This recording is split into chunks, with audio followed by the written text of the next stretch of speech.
ومن سيئات أعمالنا من يهده الله فلا مضل له ومن يضلل فلا هادي له ونشهد أن لا إله إلا الله وحده لا شريك له ونشهد أن سيدنا ومولانا محمدا عبده ورسوله صلى الله عليه وسلم تسليما كثيرا أما بعد فأعوذ بالله من الشيطان الرجيم بسم الله الرحمن الرحيم أولئك الذين امتحن الله قلوبهم للتقوى لهم مغفرة وأجر عظيم وقال الله تعالى في موضع آخر وأنتم الأعلون إن كنتم مؤمنين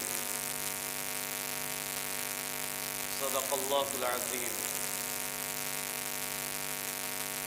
معزز علماء کرام اور سامعین نظام اور پردہ نشین ماں بہنوں عزیز بچوں، آپ مغرب کے بعد سے اس عظیم الشان اور محترم الشان مجلس کو سجائے بیٹھے ہیں اور اللہ کے رسول کے وہ جواہرات اور قیمتی باتوں سے آپ مستفید ہو رہے ہیں۔ یقیناً آپ کا بیٹھنا اور ان باتوں کو سننا عظیم دولت ہے۔ آج کے اس پرآشوب اور پرفتن زمانے کے اندر اگر یہ موقع مل جائے اور اخلاص کے ساتھ کچھ دیر کے لیے اللہ کے رسول کے لیے ایک جماعت بیٹھ جائے تو میں سمجھتا ہوں کہ بڑی عظمت والی چیز ہے، اللہ کے نزدیک اس کا بہت بڑا اجر ہے۔ حضرات گرامی، چونکہ وقت زیادہ ہو گیا ہے اور میں چاہتا ہوں کہ آپ حضرات سے ان مختصر وقت کے اندر کچھ قیمتی باتیں جو ہماری اور آپ کی زندگی کے سنورنے کے مہمیز ہے اس کو بیان کر دوں۔ ابھی میں نے قرآن کریم کی 2 آیت پڑھی ہے، 2 جگہ کی، اور دونوں جگہ کی آیتوں میں سے ایک جگہ کی آیت تو پہلے مخاطب صحابہ کرام رضی اللہ تعالی عنہم اجمعین کے سلسلے میں ہے، جو قرآن کے پہلے مخاطب تھے، ان کی زندگی میں قرآن کا نزول ہو رہا تھا۔ انہوں نے صحابہ کرام رضی اللہ تعالی عنہم اجمعین کی جماعت وہی تھی جو اللہ کے رسول کے چہرے انور کو دیکھ کر ایمان اور اپنے ایمان کو مضبوط کیا تھا۔ قرآن کریم جس زمانے میں اتر رہا تھا اس زمانے کے وہ شجاع اور بہادری کے جیالو تھے، وہ حضرات گرامی کے بارے میں آتا ہے۔ اور دوسری آیت جو میں نے پڑھی ہے وہ قیامت تک کے مسلمانوں کے لیے،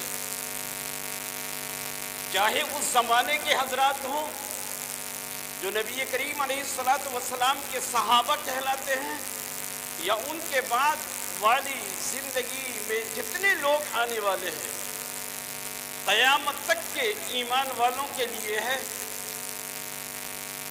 جو قرآن کریم کی دوسری آیت میں نے پڑھی۔ پہلی آیت جو میں نے پڑھی ہے اس سلسلے میں اس کو تشریح کر دوں، اور میں چاہتا ہوں کہ انہی 2 آیتوں کے ارد گرد باتیں رہیں اور ہماری زندگی کے سنوارنے کی کون سے راستے ہیں اور کون سا طریقہ ہے اس کو آج بیان کر دیا جائے۔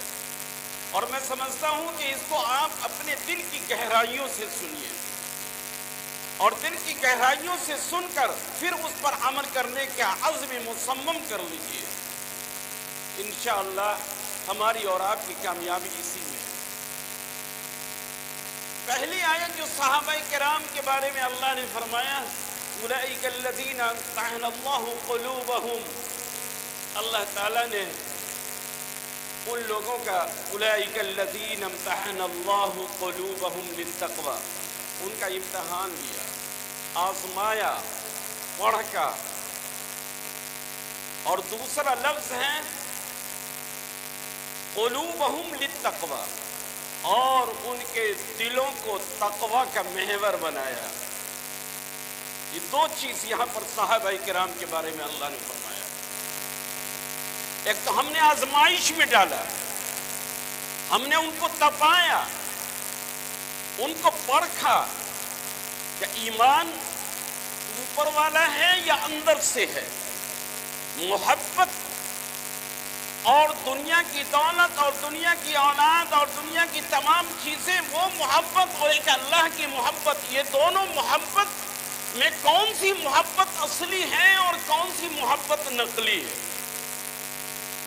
کون سی محبت زائل ہو جانے والی ہے، ختم ہونے والی ہے، اور کون سی محبت باقی رہنے والی ہے؟ ہم نے آزمایا ان کی محبت کو، ہم نے آزمائش کیا، محبت آزمائش میں وہ کامیاب ہو گئے، ہر جگہ پر کامیاب ہو گئے۔ کہیں پر ہم نے آزمایا کہ اولاد مانگا کہ اولاد دے دو اللہ کی محبت میں، تو وہ اولاد کی قربانی کرنے کے لیے بھی تیار ہو گئے اور قربانی کر دیا۔ کہیں پر ہم نے مانگا کہ اللہ کی محبت کے مقابلے میں مال کی محبت کی قربانی دے دو، مال کی محبت کو انہوں نے فانی سمجھ کر مال کی محبت، مال کو قربان کر دیا، اللہ کی محبت کو انہوں نے اصلی سمجھا۔ ہم نے ان کے جان کی اور اللہ کی محبت کے درمیان ہم نے امتحان لیا کہ اللہ کی محبت اگر ہے تو اپنے جان کی قربانی دے دو، انہوں نے جان کی قربانی بھی دے دیا۔ یہ امتحانات ایسے ہیں جو سبھی لوگ اور سبھی دل والے نہیں کر سکتے اور پاس نہیں ہو سکتے، کامیاب نہیں ہو سکتے۔ آج تو مال کی قربانی اگر کہا جائے تو کہیں کہ مال ہمارے پاس ہے لیکن دل نہیں ہے۔ اگر اولاد کی قربانی مانگی جائے تو اولاد کو بھی وقت نہیں ہے، اور قربانی کون پیش کرے گا؟ جان کی قربانی مانگی جائے تو نہیں۔ یہاں تک کہ نوجوان کو کھڑا کیا اللہ نے اور کہا کہ شادی ہو گئی ہے، نئی دلہن تمہارے گھر میں آئی ہے، لیکن آزمائش اللہ تعالیٰ نے کہ امتحان لیا کہ تمہاری بیوی جو نئی دلہن آئی ہے، بڑی خوبصورت بیوی آئی ہے تمہارے گھر میں، جن سے صرف تم ایک رات مل سکے ہو۔ اور اللہ کے رسول نے آزمایا اپنے صحابہ کو، اللہ نے آزمایا کہ چلو اللہ کے راستے میں۔ اب وہاں پر ایک نوجوان کھڑا ہوتا ہے، ایک طرف بیوی کی محبت کو دیکھتا ہے جو کل شادی ہو کر آئی ہے، اور ایک طرف اللہ کی آواز ہے، اللہ کے رسول کی آواز ہے۔ امتحان ہے۔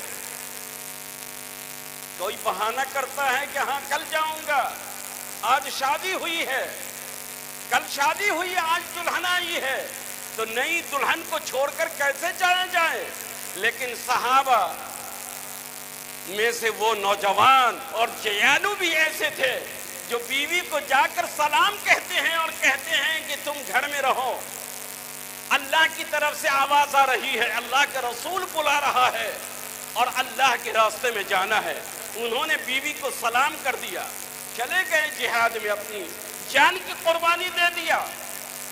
تو صحابہ بھی ایسے ایمان والے تھے کہ اللہ کے ایک ایک چیلنج کو، جو ان کے ایمان کے لیے ایک چیلنج تھا، ایک مقابلہ تھا، ایک امتحان تھا، صحابہ نے قبول کر لیا اور اللہ سے یہ دعا کیا، اے اللہ جہاں بھی تو استعمال کر لے، تیار ہوں، تیار ہوں۔ لہذا حنظلہ، حضرت حنظلہ کو کون نہیں جانتا ہے کہ حضرت حنظلہ کی شادی ہوئی، پہلی رات اپنی بیوی کے ساتھ گزارا اور صبح کو نہانے کے لیے چلے ہیں اور آواز آئی ہے کہ لوگوں تیار ہو جاؤ، اللہ کے رسول کا حکم ہے، نہانا بھی انہوں نے چھوڑ دیا۔ اتنی بڑی محبت اللہ اور اللہ کے رسول سے، اس ناپاکی کی حالت میں چل دیا کہ اتنا وقت بھی انہوں نے گوارا نہیں کیا کہ اللہ کا رسول کہتے چل دو اور میں بیٹھا رہوں اور اتنا وقت گزار دوں کہ نہانے میں لگ جائے۔ جی نہیں، اتنا وقت بھی ان کو اپنے آپ میں تحمل اور برداشت نہیں تھا کہ اللہ کی محبت میں میں ضائع کروں۔ چلے گئے اور جانے کے بعد اللہ کے راستے میں شہید ہو گئے، جنگ بدر میں شہید ہو گئے۔ اور اس کا نتیجہ کیا نکلا معلوم ہے؟ کہ اللہ کے رسول صلی اللہ علیہ وسلم نے اس دنیا میں، اللہ کے رسول کو تو معجزہ تھا، کچھ ایسی چیزیں جو عام لوگ نہیں دیکھ پائے وہ اللہ کے رسول دیکھ پاتے تھے۔ کہ اللہ کے رسول نے دیکھا کہ حضرت حنظلہ کو فرشتے نہا رہے ہیں۔ اللہ کے رسول صلی اللہ علیہ وسلم نے اپنی آنکھوں سے دیکھا، اور جب ان کو لایا گیا، شہیدوں کو نہایا نہیں جاتا ہے، صرف کفن دیا جاتا ہے، یاد رکھیے گا۔ شہیدوں کا مسئلہ یہ ہے کہ ان کے خون میں اور لت پت خون میں اللہ کے راستے میں قبر میں ڈال دو، دے دو ان کو کفن۔ لیکن اللہ کے رسول صلی اللہ علیہ وسلم کا یہ عاشق حنظلہ ناپاک گئے تھے، بیوی سے مل کر گئے تھے، تو جب ان کو کفن دیا جا رہا تھا تو سر کے بالوں سے پانی ٹپک رہا تھا۔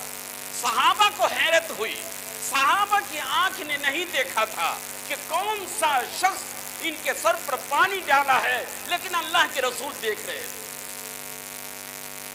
ان کے سر کے بالوں سے پانی ٹپک رہا ہے۔ جب دفن ہو گیا تو اللہ کے رسول سے صحابہ نے سوال کیا، یہ اللہ کے رسول، تمام شہیدوں کو دفنایا گیا، تمام شہیدوں کے بال خشک تھے، لیکن ایک نوجوان شہید حضرت حنظلہ کے بالوں سے پانی ٹپک رہا تھا، ان کا بال تر تھا۔ تو اللہ کے رسول صلی اللہ علیہ وسلم کی آنکھوں ڈبا گئی، اور آپ کو معلوم تھا کہ کل کی بیوی جو آئی ہے اس کو چھوڑ کر یہ نوجوان کیا ہے۔ اللہ کے رسول نے فرمایا، لوگوں سن لو، ان کی شہادت تو وہ شہادت ہے، انہوں نے وہ قربانی دی ہے، اللہ کے امتحان میں وہ کامیابی حاصل کیا ہے کہ اللہ تعالیٰ اتنا خوش ہوا ہے کہ اللہ تعالیٰ فرشتوں کو حکم دیا ہے کہ میرا حنظلہ میرے لیے قربان ہوا ہے، اپنی نوجوان بیوی کو چھوڑ کر آیا ہے، اتنی بڑی قربانی دیا ہے۔ فرشتوں یاد رکھنا، یہ قبر میں جا رہا ہے، ناپاک نہیں جائے گا۔ اللہ تعالیٰ نے فرشتوں کی جماعت کو بھیجا اور کہا میرے حنظلہ کو غسل کر دو، غسل دلوا دو۔ اس لیے لوگ نہیں جان رہے ہیں کوئی کہ کس حالت میں کون ہے، یہ تو اللہ جانتا ہے، اللہ عالم الغیب ہے۔ تو اللہ تعالیٰ نے ان کو فرشتوں سے نہایا۔ اس لیے صحابہ میں اگر غسیل فرشتہ، غسیل ملائکہ اگر کوئی کہلاتے ہیں تو وہ حضرت حنظلہ ہے۔ اولئک الذین امتحن اللہ، اللہ تعالیٰ نے کامیاب امتحان لیا، آزمایا، اور وہی مسجد نبوی ہے کہ غزوہ تبوک کے موقع سے اللہ نے آزمایا تھا۔ اللہ کے رسول نے فرمایا تھا کہ لوگوں، غزوہ میں جانا ہے، لڑائی میں جانا ہے، دشمنوں سے مقابلہ کرنا ہے، کون کس کے پاس کیا مال ہے، کوئی ہتھیار نہیں ہے، کوئی کچھ نہیں ہے، سبھی لوگ گئے مال کی قربانی دینے کے لیے۔ کسی نے آدھی ملکیت کی پوری آدھی رقم دے دی، کسی نے تہائی دے دی۔ آج کل تہائی کون دیتا ہے، آدھا کون دیتا ہے؟ اگر 5,000 دیا، اگر 5 کروڑ کا آدمی ہے تو 5 لاکھ اگر دے دے گا تب بھی آدھا نہیں۔ لیکن صحابہ کا تو معاملہ یہ تھا کہ اگر 5 کروڑ ہے تو 2.5 کروڑ دے دو، اس سے زیادہ دے دو، پوری ملکیت کا حساب لگاتے تھے۔ تو پوچھا گیا کون کیا لایا ہے، کسی نے کہا کچھ، کسی نے کہا کچھ، کسی نے کہا کچھ۔ حضرت عمر رضی اللہ تعالیٰ عنہ بڑے خوش تھے، حضرت عثمان غنی بڑے مالدار خوش تھے، تو آج تو ہم سب سے آگے رہیں گے۔ وہاں تو فاستبقوا الخیرات کا مسئلہ تھا کہ نیکیوں میں سب سے آگے بڑھنا ہے۔ آج ہمارا معاشرہ تو ہے نیکیوں میں سب سے پیچھے ہونا ہے، اچھے کاموں میں پیچھے ہونا ہے، اور برے کاموں میں، سیاسی کاموں میں، دنیا داری میں ہم سب سے آگے بڑھنا ہے۔ مکان ہمارا شاندار ہو، ہمارا بول بالا ہو جائے، پورے گاؤں میں ہماری بات رہے، ان چیزوں میں ہم آگے ہیں۔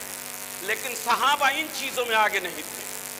صحابہ ان چیزوں میں آگے تھے کہ اللہ کے دربار میں سب سے زیادہ ہماری پہنچ ہے، اللہ کی قربت ہماری زیادہ ہو جائے، اللہ کے نزدیک تقوی سب سے اچھا ہو جائے۔ ان اکرمکم عند اللہ اتقاکم۔ یہ صحابہ کا ایک مزاج تھا۔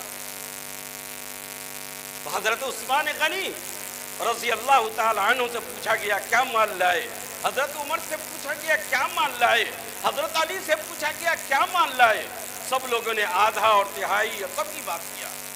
حضرت ابو بکر صدیق سے بھی پوچھا اے ابو بکر صدیق کیا لائے، انہوں نے کیا کہا، اے اللہ کے رسول صلی اللہ علیہ وسلم، میں اپنے گھر کا سارا مال لے کر چلایا ہوں۔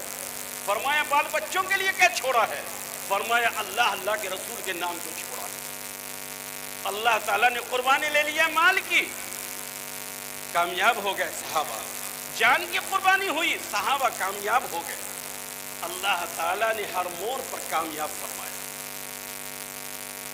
اور یاد رکھیے بڑی لڑائی ہوئی اسلام کے لیے، اپنے گھر بار چھوڑنے کے لیے، کہ آج تمام لوگوں کو چھوڑ دینا ہے، اپنے گھر بار کو، بیوی بال بچوں کو چھوڑ دینا ہے، صحابہ کرام چھوڑ دیا۔ یہ علامت تھی اس بات کی صحابہ میں ایمان پختہ، اللہ کی محبت غالب تھی اور دنیا کی محبت مغلوب تھی۔ فرق ہم میں اور صحابہ میں یہی ہے، ہم بھی ایمان والے ہیں، قرآن والے ہیں، لیکن ہم لوگوں میں اللہ کے رسول کی محبت مغلوب ہے، نیچے ہے، اور دنیا کی محبت آگے ہے، اوپر ہے۔ یہ ہم زبان سے اس بات کو تو نہیں بول سکتے، لیکن عمل سے ایسا ہے کہ اللہ کی محبت کو مغلوب ہم نے کر دیا ہے، نیچے کر دیا ہے۔ لیکن صحابہ کرام کا ایسا معاملہ نہیں تھا۔ اللہ تعالیٰ نے جب کامیابی دیکھا تو کیا کہا، قلوبہم للتقوی، تو اللہ تعالیٰ نے تقوی، طہارت، اور اللہ تعالیٰ نے اپنا ڈر کا جو محور بنایا، مرکز بنایا، صحابہ کو دل کو بنایا، تقوی ان کے دل کو بنایا۔ تقوی بڑی قیمتی چیز ہے، اور جو قیمتی چیز ہوتی ہے وہ قیمتی جگہ پر رکھی جاتی ہے۔ لوہا کو آپ باہر رکھ دیتے ہیں، کنکریٹ کو باہر رکھ دیتے ہیں، مٹی کو باہر رکھ دیتے ہیں، اس لیے کہ اس کی قیمت نہیں، لیکن سونے کے لیے ایک ڈبہ تیار کیا جاتا ہے، وہ ڈبے میں ہوتا ہے، چاندی ڈبے میں ہوتی ہے، قیمتی چیز کے لیے الگ الگ چیز بنتی ہے۔ اللہ تعالیٰ فرماتے ہیں کہ تقوی کو جب ہم نے ڈالا تو صحابہ کے دل کو ہم نے منتخب کیا، اور صحابہ کے دل میں تقوی کو ڈال دیا، اور جب تقوی اس کے اندر چلی گئی، پھر صحابہ کرام رضی اللہ تعالیٰ عنہ کے دل ایسا کہ اللہ تعالیٰ نے انعام دیا، لہم مغفرۃ و اجر عظیم، کہ جب تقوی ان کا دل تقوی سے بھر گیا تو اللہ تعالیٰ نے فرمایا کہ یہ مغفرت ان کے لیے معافی ہے اور اجر عظیم ہے۔ حضرات گرامی، یہ صحابہ کرام کی ایسی جماعت جنہوں نے کامیابی جب حاصل کی تو اللہ تعالیٰ نے قرآن میں جا بجا صحابہ کرام کی تعریف کیا، اس ٹولی کی تعریف کیا اللہ نے، اور فرمایا لقد رضی اللہ عن المؤمنین اذ یبایعونک تحت الشجرہ۔ اللہ تعالیٰ یہ مومنین سے، یہ مسلمانوں سے اللہ راضی ہو گیا جب اس درخت کے نیچے اللہ کے رسول بیعت کر رہے تھے، ہاتھ کس کا تھا؟ اللہ کے رسول کا. اور صحابہ کرام بیعت کر رہے تھے ہاتھ پر ہاتھ ڈال کر. اور اس درخت کا نام بھی قرآن میں آ گیا جس درخت کے نیچے اللہ کے رسول بیعت کر رہے تھے. اللہ کے رسول کی ذات تو ایسی ہے کہ جو بھی نسبت اللہ کے رسول سے ہو گئی اس کا تذکرہ پوری دنیا اور قیامت تک رہے گی. حجر اسود کا تعلق نبی سے ہو گیا تو آج پوری دنیا حجر اسود اس پتھر کو چومتی ہے. اللہ کے رسول صلی اللہ علیہ وسلم جس شب میں معراج میں گئے وہ معراج کی رات بڑی اچھی ہو گئی. اللہ کے رسول صلی اللہ علیہ وسلم جن عورتوں سے نکاح کیا وہ عورت کی عظمت بڑی ہو گئی ازواج مطہرات کی. تو اللہ تعالیٰ فرماتے ہیں تو اس درخت کا نام آیا کہ جس درخت کے نیچے اللہ کے رسول صلی اللہ علیہ وسلم بیعت فرما رہے تھے. کہیں پر اللہ تعالیٰ نے فرمایا محمد الرسول اللہ، محمد اللہ کے رسول ہیں. والذین معه اشداء علی الکفار رحماء. ارے یہ صحابہ ایسے ہیں جو آپس میں ابر ریشم کی طرح ملے جلے رہتے ہیں اور کفر کے مقابلے میں بڑے سخت ہوتے ہیں. آج ایمان والا ایمان کے مقابلے میں بڑا سخت ہیں لیکن کفر کا اگر مقابلہ ہو جائے تو وہ اپنے گھر میں نرم پڑ جاتا ہے. لیکن صحابہ کی زندگی الگ تھی. اگر ایمان والوں کے ساتھ ملتے اخلاق سے ملتے، ایمان والوں سے ملتے محبت سے ملتے، ایمان والوں سے ملتے تو ایک انسیت اور ایک بہت بڑی ان کا تعلق ہوتا. لیکن کفر سے ان کا بڑی دوری تھی. اس لیے قرآن کا اشداء علی الکفار کفر کے مقابلے میں بڑے سخت ہوتے ہیں. یہی وجہ ہے کہ صحابہ کرام رضی اللہ تعالیٰ عنہم اجمعین کی زندگی دیکھیے تو آپس میں کہیں خلفشار نہیں. لیکن جہاد اتنا ہوا وہ کفر کے مقابلے میں ہوا ہے. رحماء بینہم تراہم. اللہ تعالیٰ نے فرمایا کہ تم دیکھو گے کہ ان کے پیشانیوں پر سجدے کے نشان رکوع میں ہیں، سجدے میں ہیں. یہ صحابہ کی زندگی کا واقعہ ہے اور صحابہ کی خصوصیت ہے، صحابہ کی نشانی ہے، اللہ کے رسول کے عاشق نشانی ہے. تراہم رکعا سجدا. تو ان کو سجدے میں اور رکوع میں دیکھو گے. آج ہم سب لوگ مسلمان ہیں، سب محمد رسول اللہ صلی اللہ علیہ وسلم کو نبی مانتے ہیں، لیکن سجدہ والا کون ہے؟ سجدہ والا کہے تو جمعہ پڑھنے والا، عیدین پڑھنے والا. یہ رکوع میں اور سجدے میں رہنے والے تعریف جو کی جا رہی ہے، اللہ تعریف کر رہا ہے اپنے صحابہ کی.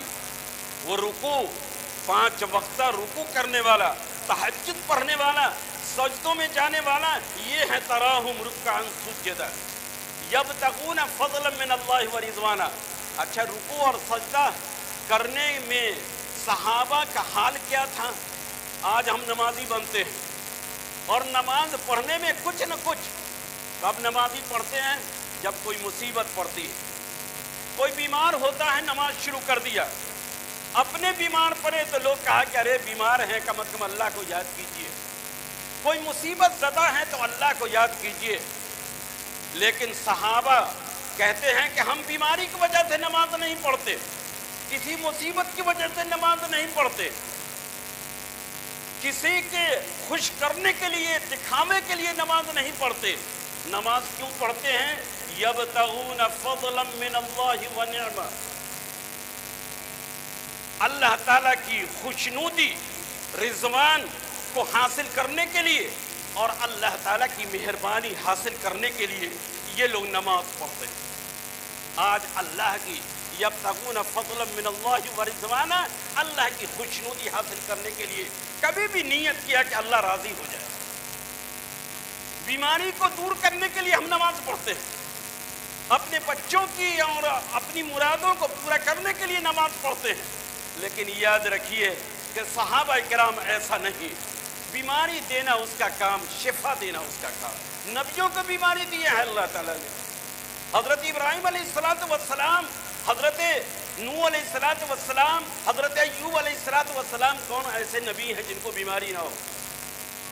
لیکن ہر نبی نے کہا وَإِذَا مَرِضْتُ فَهُوَ يَشْفِينِ. اے اللہ میں بیمار ہوتا ہوں تو وہی شفا دینے والا۔ تو آپ اس کے لیے نماز نہ پڑھیے بلکہ اللہ کو راضی کرنے کے لیے، اللہ کو خوش کرنے کے لیے، اللہ کی عبادت اور اللہ کی مہربانی کو کے حصول کے لیے آپ کی نماز ہو، آپ کا سجدہ ہو، آپ کی رکوع ہو۔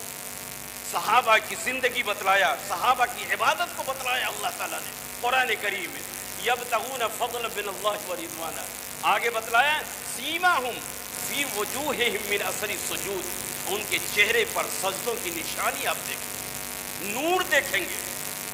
یہی وجہ ہے کہ ان کے چہرے پر عبادت کا نور ایسا تھا کہ جس خطے میں چلے جائیں بڑے بڑے کفاروں کی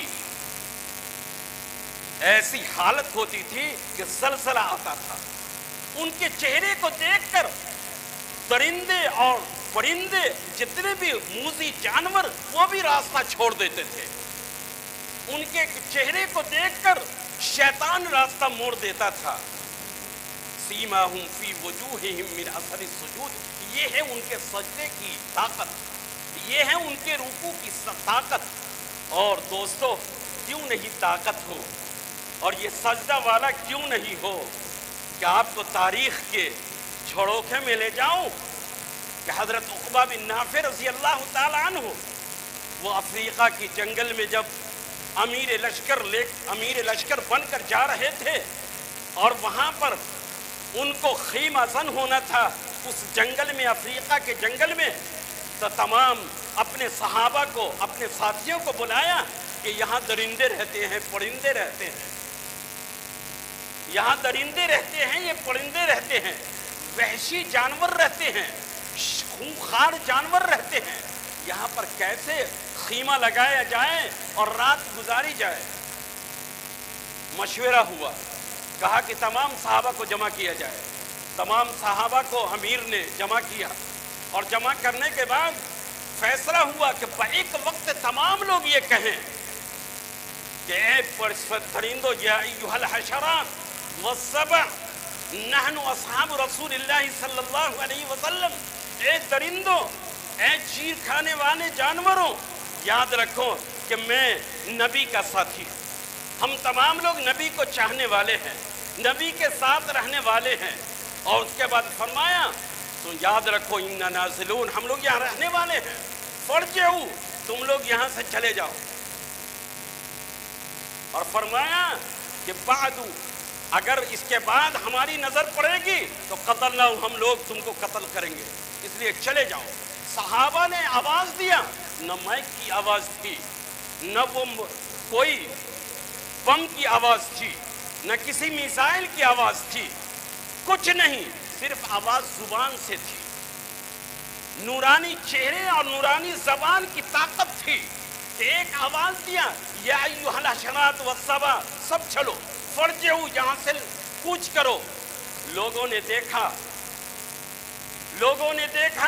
تاریخ نے اپنے دامن میں اس واقعے کو سمویا کہ شیرنی اپنے بچے کو دبائے ہوئے بھاگی جا رہی ہے، باغ بھاگے جا رہے ہیں، سانپ بھاگا جا رہا ہے، تمام درندے پرندے اس جنگل کو خالی کر دیا تھا۔ یہ کون سا ڈر اس میں گیا، یہ کون سی طاقت اس کو وہاں سے بھگائی؟ لوگوں، شیر کو بھگانے کے لیے، جانور کو بھگانے کے لیے نہ جانے کتنی بندوقوں کی آواز نکالنی پڑتی ہے، لیکن صحابہ نے ایک آواز نکالا۔ یہ ہے ان کے نورانی چہرے، یہ ہے ان کے ایمان کی طاقت۔ تمام درندوں نے اس جنگل کو خالی کر دیا تھا۔ دوستو، صحابہ کرام رضی اللہ تعالیٰ عنہم اجمعین کی جب یہ زندگی سامنے آتی ہے تو نہ جانے کیسے کیسے واقعات ذہن میں آتے رہتے ہیں، اور کیسے ایمانی طاقت تھی، کیسے ایمانی طاقت تھی کہ ان کی بات صرف اللہ ہی نہیں مان لے بلکہ اللہ کی مخلوق بھی مانتی تھی،